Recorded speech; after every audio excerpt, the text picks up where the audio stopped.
I declare that as I love the Lord, His unfailing love surrounds me, strengthens me, and secures my every step. As I diligently seek Him, I will surely find Him. Unstoppable riches and honor, enduring wealth and lasting prosperity are mine. No barrier, no opposition, and no limitation can block the blessings that flows from His presence. I declare that as I walk in divine favor, carrying heaven's abundance wherever I go, my life is marked by honor, prosperity, and unstoppable grace that cannot be denied or diminished. Wisdom crowns me with strength. Favor opens doors before me, and abundance follows me all the days of my life. These are my declarations in the name of my Lord and Savior, Jesus Christ. Amen. Palapakan natin si Lord. At sa iyong pag-upo, sabihan mo yung katabi mo, I'm glad you're here. Praise the Lord. You may be seated in the presence of the Lord. Hallelujah. Praise God. Amen. Another week has passed and another week is to come. Amen. And I believe that we are all excited sa ating word for today. Amen. Sino dito yung excited na makareceive ng word ni Lord?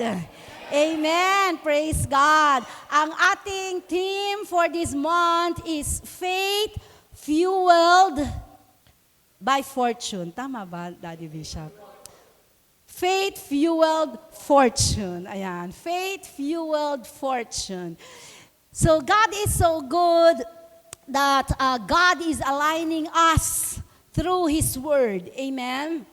Pag sinabi kasi nating fortune, it speaks of course of what we desire, okay? Fortune that is specifically what matters to us, of course, in a different level, okay? So ang pag-uusapan natin ngayon is the faith and the fortune of the wisest and the wealthiest man ever lived.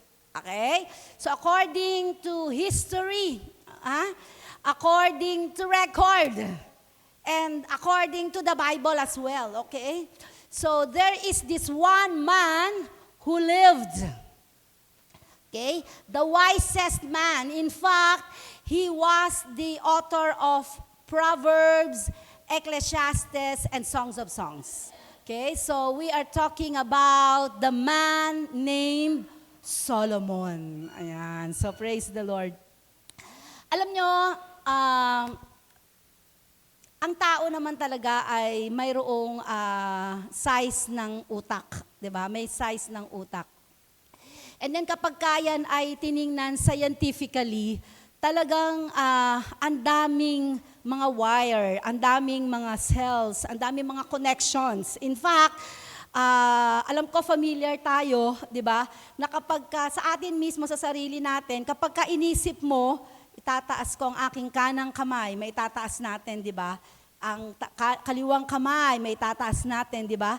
Pero yan ay magagawa mo kung una sa lahat ay naisip mo.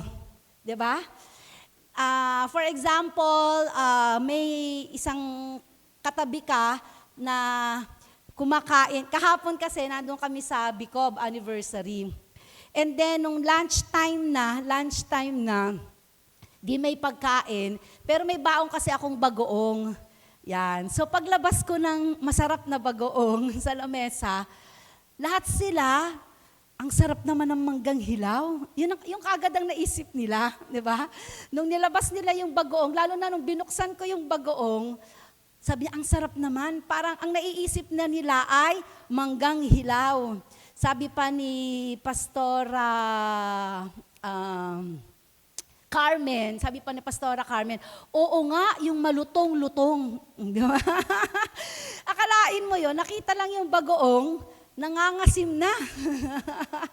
Nag-aano na siya, yung parang, alam niyo yun, yung parang yung saliva, yung nangangasim, ganyan, di ba? Bagoong pa lang yun. Paano kung for example si Karina nandyan, katabi niya si Brit kumakain ng bagoong na may manggang hilaw na may sausawan na bagoong, tapos nakatingin lang siya kay Karina. Sarap, no? Di ba? Ano kaya ang magagawin ni Karina? Siyempre, di ba, para maisip mo, grabe naman, di ba? That's the power of mind. Hindi mo pa siya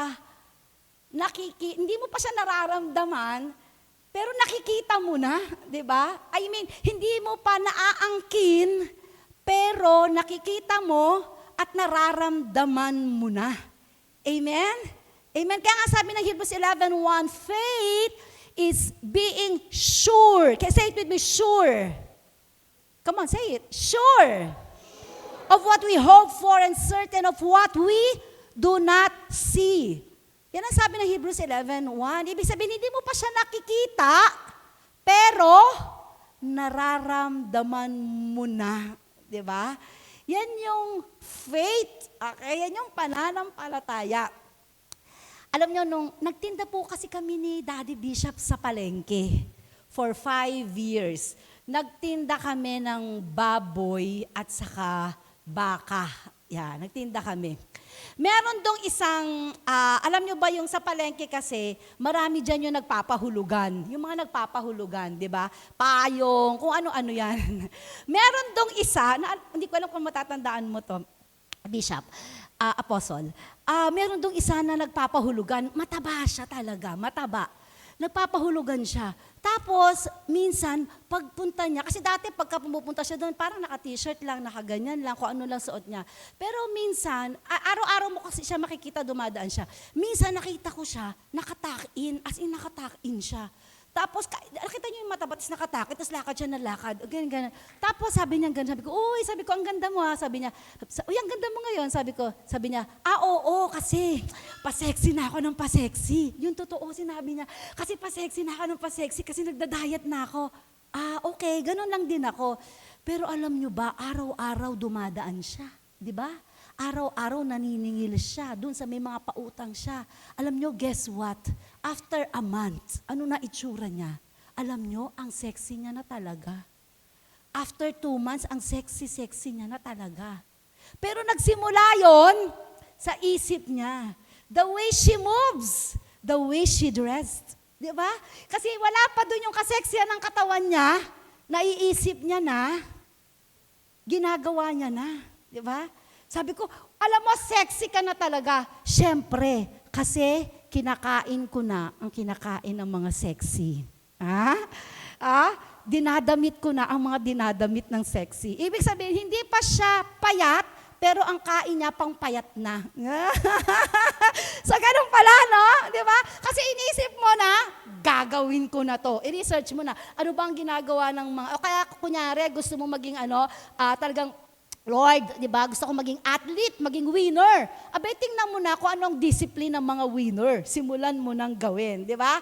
Sino dito ang gusto mo maging wisest and wealthiest? Amen! Di ba? Hallelujah! Amen! Abay, syempre gusto natin yun, di ba? Sa kalooban at biyaya ng ating Panginoon. That is why today, we are going to study about the faith and the fortune of Solomon. Okay? In 1 Kings, puntahan natin ang 1 Kings chapter 3, verses 9 up to 10. Okay? In 1 Kings chapter 3, verses 9 to 10, ang sabi dyan, so give your servant a discerning heart to govern your people and to distinguish between right and wrong. For who is able to govern this great people of yours? The Lord was pleased that Solomon had asked for it. Verse 11.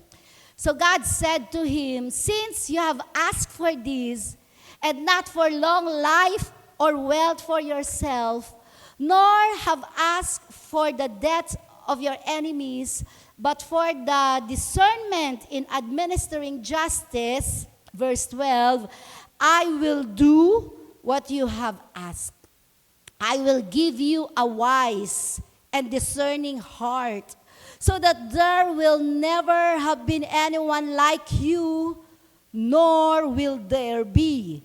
Moreover, I will give you what you have not asked for, both riches and honor, so that in your lifetime you will have no equal among kings.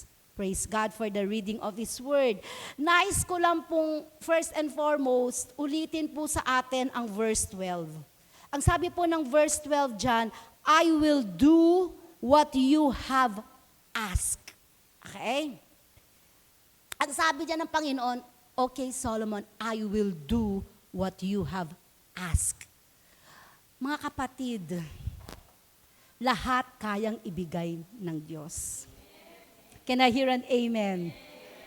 Kaya nga kanina nung kumakanta tayo, walang imposible sa ating Diyos. Totoo po yan. Lahat ay kayang gawin ng Diyos. Can I hear an amen? Dahil walang imposible sa Diyos. Lahat, isipin pa lang ng Diyos, mangyayari na. It's done. Amen? Wala pang command. Isipin pa lang ng Diyos, it is done. Amen? How powerful, how awesome, how great is our God, no mind can even think of. Wala makaiisip tayong tao, hindi natin kayang arukin kung gaano kakapangyarihan ang ating Diyos na sinasamba. Paano mo nasabi yun? Diba? Rev Maricel. Ay, ang sabi nga dun sa book of, sabi ng Bible, no eye has seen, no ear has heard, no mind has conceived what God has prepared for those who love Him.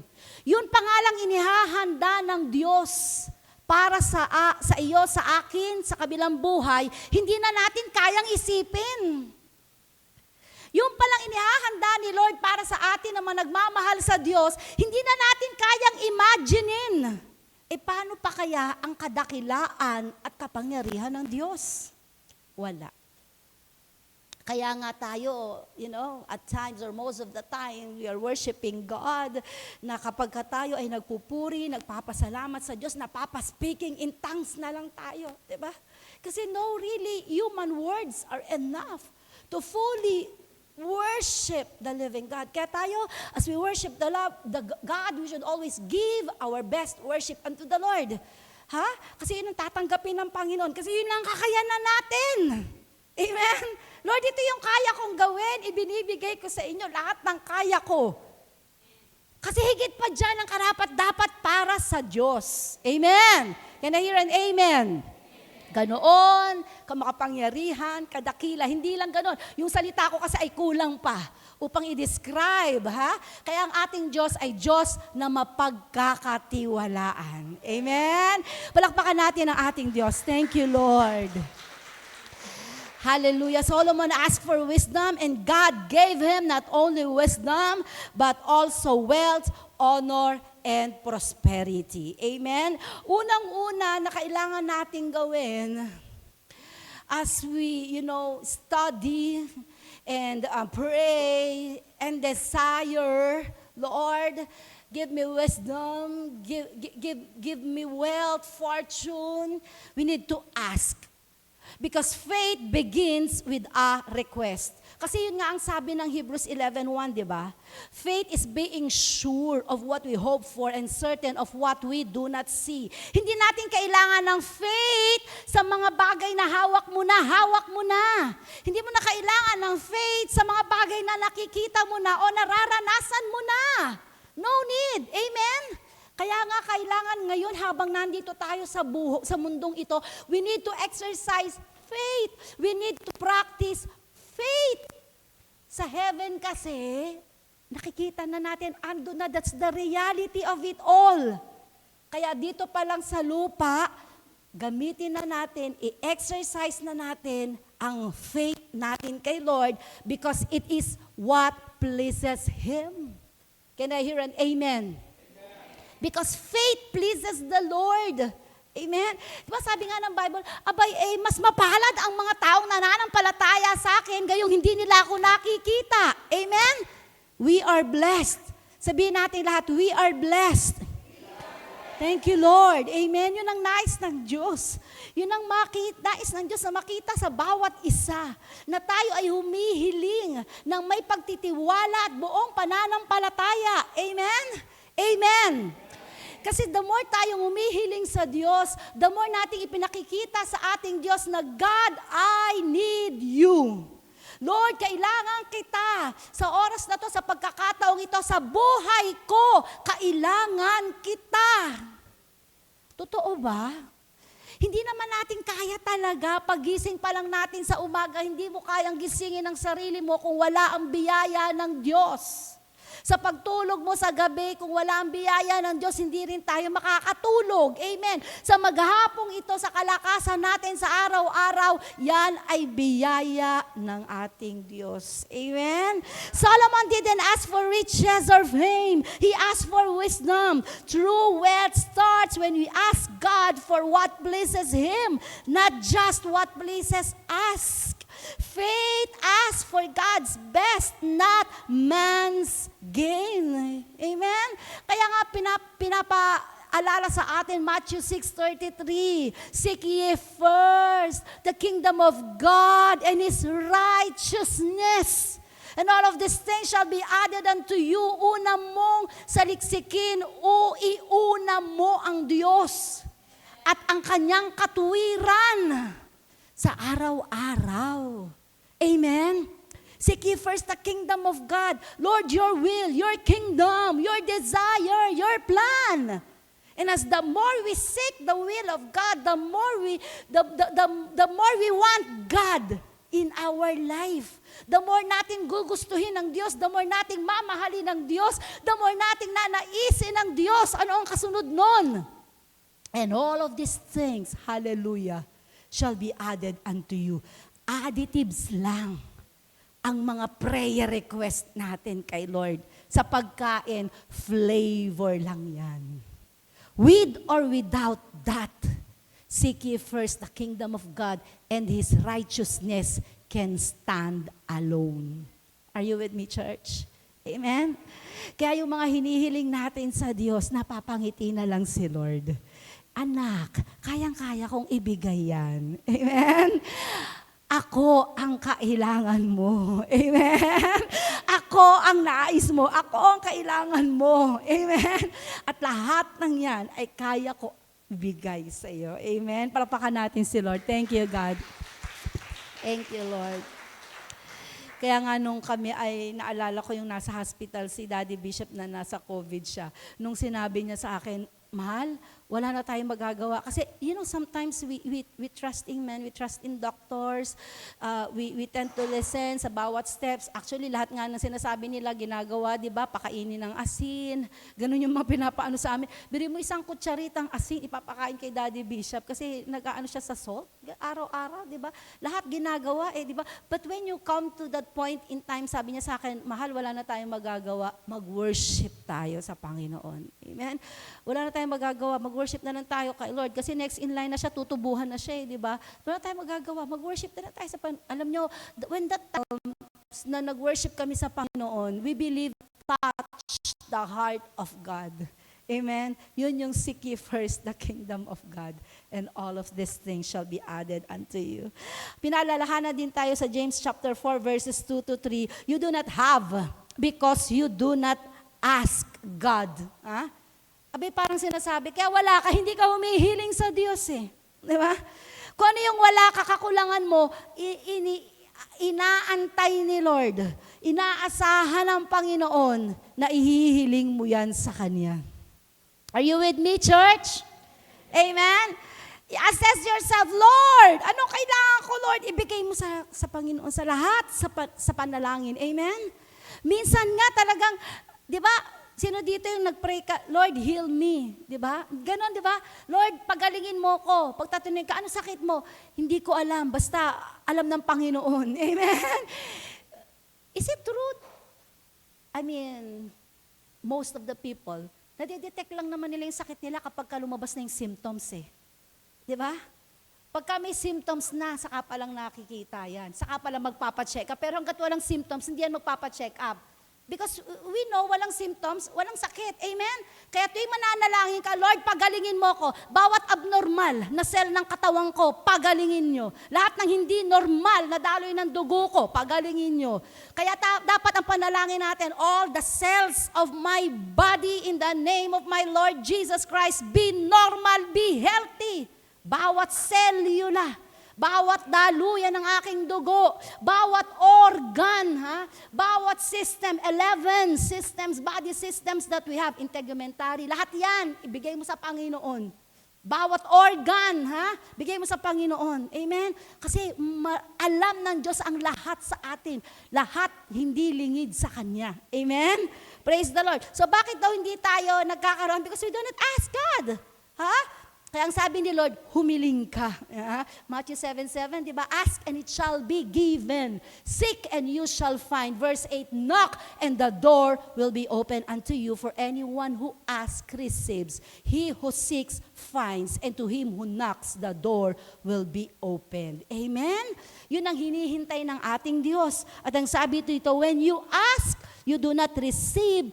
Ito pala ang dahilan. Sometimes because you ask with the wrong motives, that you may spend what you want to get out of your pleasures. Amen? Alam ni Lord ang bawat motibo ng ating puso. Kaya inuuna siya. We have to ask God, amen, to seek His will in our life. We need to be aligned. That's the second point. We need to align. Faith aligns with God's will. Our faith aligns with God's will. Solomon's request aligned with God's heart. When our desires matches God's desires, blessings overflow. Alignment brings abundance. Praise the Lord. Amen. Hallelujah. Sabihin nga natin, hallelujah. Kaya alam nyo si Solomon, inuna niya yung wisdom. Amen? Lord, ano yung gusto mo para sa aking buhay? Diba? Lord, what is your will? Hallelujah. Amen? Sabi ng John 15:7, if you remain in me and my words remain in you, ask whatever you wish and it will be given unto you. Amen? Tingnan mo, naisin mo ang kalooban ng Diyos sa buhay mo. Lord, kalooban niyo ba na ako ay sumagana? Abay, hanapin mo sa Bible. Andyan talaga. Di ba? Jeremiah 29:11. Di ba? Lord, kalooban niyo po ba na ako ay gumaling? Ay, of course, good health comes from the Lord. Amen?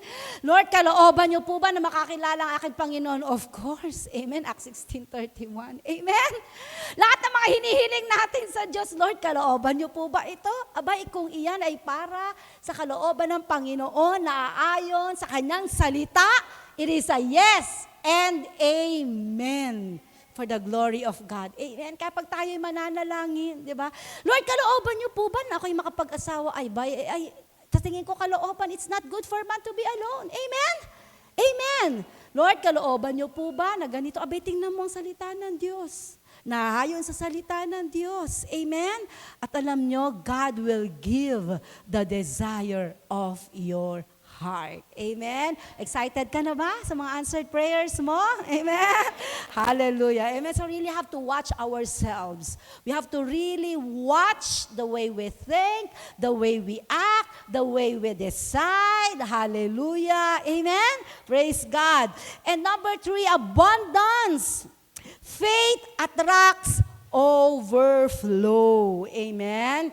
So, sa atin na mga tao, na mga Kristiyano, gusto kong sabihin ay mga Kristiyano, pag tayo ay pinagpapala ng Panginoon na sobra-sobra, tayo ay, lalo na ang mga Christians na committed, mga anak ng Diyos na nagsaserve sa Kanya, meron tayong heart, binigyan tayo ng Panginoon, that heart to be a partaker, amen, to establish God's kingdom here on earth. Amen?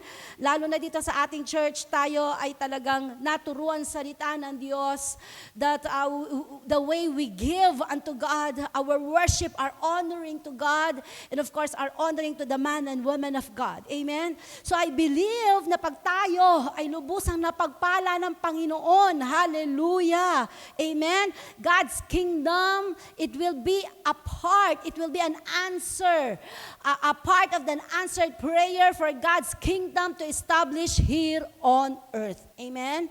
Kasi aminin man natin o hindi, ibang nagagawa ng pera sa kaharian ng Diyos. Amen? Iba. Amen? Talaga namang napakasarap mag-mission ng may pera. Napakasarap mag-crusade ng may pera. Amen? Yung bang pag nag-invite ka, bago sila umuwi, hindi lang sila napagpalang espiritual, napagpalang pinansyal, napagpalang physical pa. Amen? Iba kasi yun. Iba talaga yun. Amen? Kasi alam nyo, kapag tayo ay pinapanalangin, pag tayo ay nakatanggap sa ating Panginoon, praise God, hallelujah, hallelujah, busog ang ating kaluluwa. Amen? Pag pinakain mo pa yan, busog ang tiyan. Amen? Walang kakalam-kalam sa tiyan. Amen? Sabi sa'yo, malakas ang spirito, malakas ang katawan. Hallelujah. Amen? At yan ang nais ng Diyos sa atin. Healthy. From the inside out. Praise God. Solomon, because of Solomon's faith was pure, God gave him wisdom and wealth. Faith doesn't just meet needs. It multiplies blessings. Yan ang nagagawa ng pananampalataya. Hindi lamang naaabot ang mga pangangailangan, pero namumultiply pa. Praise the Lord. Seek first the kingdom and fortune follows. Amen? Praise the Lord. Amen?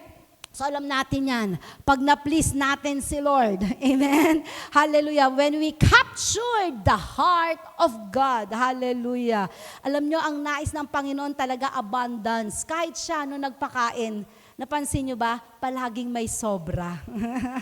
Diba? 12 basketfuls left over. Ganyan ang Panginoon. Pag nagpala, palaging sobra. Dahil talagang ang ating Diyos is the God of abundance because He has everything. Amen. Can I hear an amen?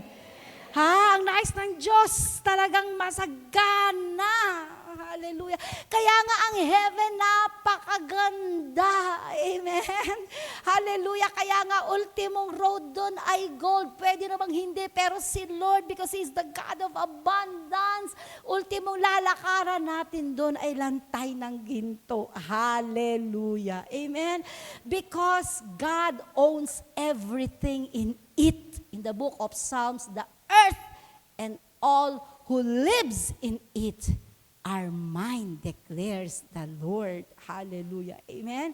Kaya pag tayo ay talagang lumalakad sa pananampalataya at kalooban ng Panginoon, higit-higit sa pangangailangan mo, ang pagpapalang dadaloy sa iyo. Hallelujah. Amen? Gagamitin ka ni Lord to bless others. Gagamitin ka ng Panginoon upang maipakita sa ibang tao kung gaano siya ka-hospitable, kung gaano ang ating Panginoon ay nais kanyang abutin sa pamamagitan natin. Amen? Nais ng Diyos ipakita sa ibang tao kung gaano kamahal ng Diyos ang mga tao sa pamamagitan natin ng ating kapwa. Amen? Amen? Kasi tayo ang magpaparamdam noon sa kanila. Amen? Kaya nga alam nyo, ang sabi ng salita ng Diyos, love God with all your heart, mind, and soul. Ano yung pangalawa? Love others as you love yourselves. Dahil nais iparating, lalo na doon sa mga tao na napakiramdam nila, wala na nagmamahal sa kanila. May mga tao na nade-depress, may mga tao na talagang pakiramdam nila, naiwan na sila ng lahat. O kaya mga tao na hindi na nila nararamdaman ang pagmamahal ng kapwa nila. Amen? God will use you, God will use me, God will use us. Can I hear an amen? Amen? Amen? yung bang maabutan mo, maipag-pray mo, 'di ba? Yung iba mayakap mo, 'di ba? Napaka-ano niyan, napaka-powerful niyan, 'di ba? The gesture of God's love towards others. Praise the Lord. Ang sabi ng Mark 9:23, if you can, Jesus said Jesus, everything is possible for him who believes. Saan tanong? Naniniwala ka ba? Ha? Naniniwala ka ba na kaya kang pagpalain ng Diyos higit-higit? Ha? Amen? Amen? Do you believe? Everything is possible for those who believes. Ano ang kaya mong paniwalaan? Ha? Ano ang kaya mong i-receive na katotohanan mula sa Diyos? Ha? Ha?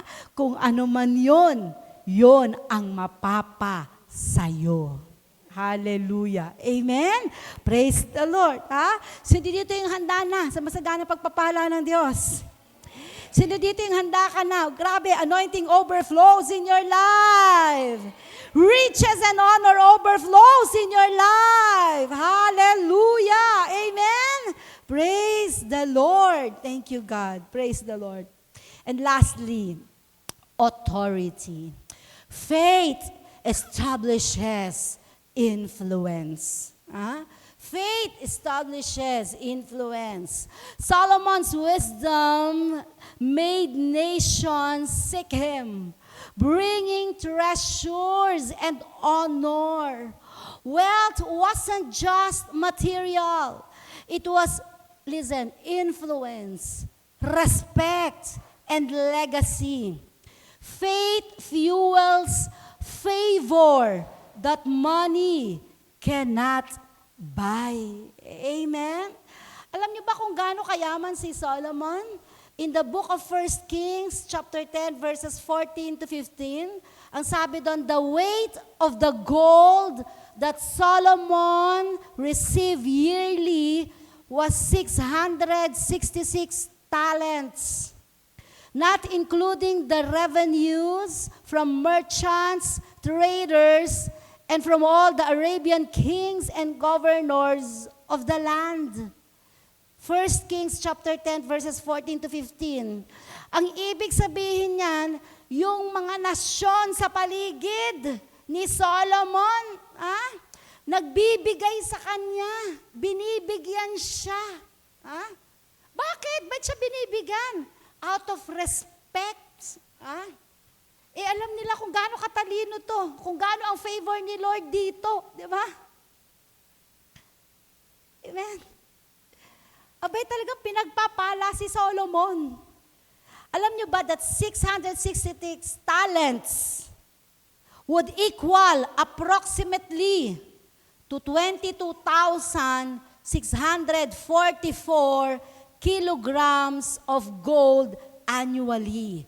This would equate to over 1.5 billion US dollar per year, not counting other resources of revenue. That is why he was said to be the wisest and the wealthiest man ever lived. Amen?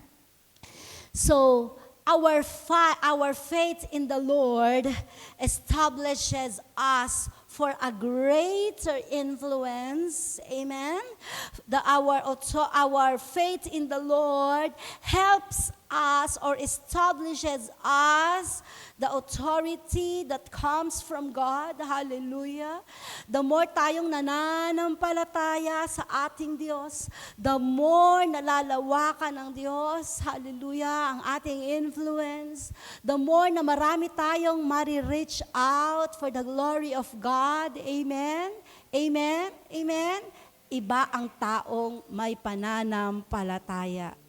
In Psalm 112 verses 1 and 3, ang sabi dito, praise the Lord. Happy is the person who honors the Lord. Amen? Ang sabi dyan, praise the Lord. Happy is the one who honors the Lord. Sino dito ang masaya ngayong araw na to? Amen? Who takes pleasure in obeying His commands. A good man's children, will be powerful in the land. Praise God. His descendants will be blessed. Praise the Lord.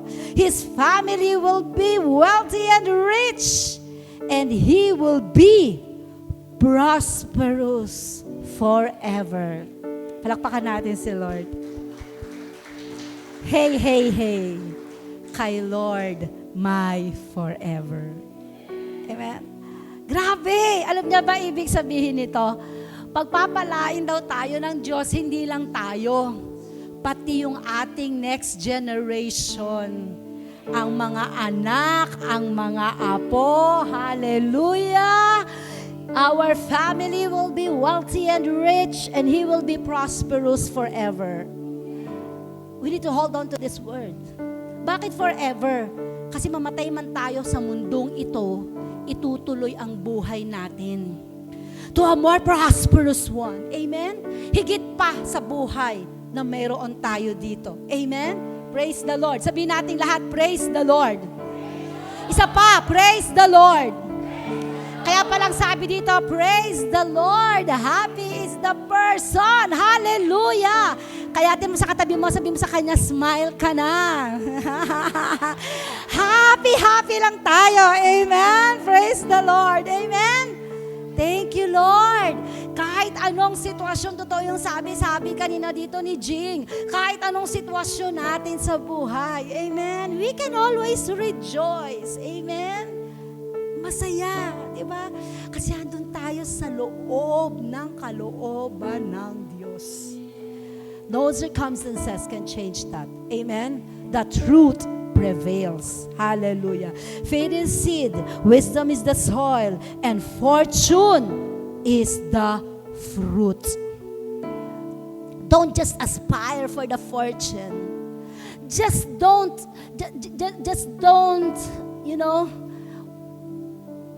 desire that fortune. But first of all, you need to plant a seed of faith in it. Wisdom is the soil. Hallelujah. Like Solomon, when we ask in faith, align with God's will, and adore Him above all, our lives overflow with favor, influence, and abundance. Shall we all arise? Hallelujah.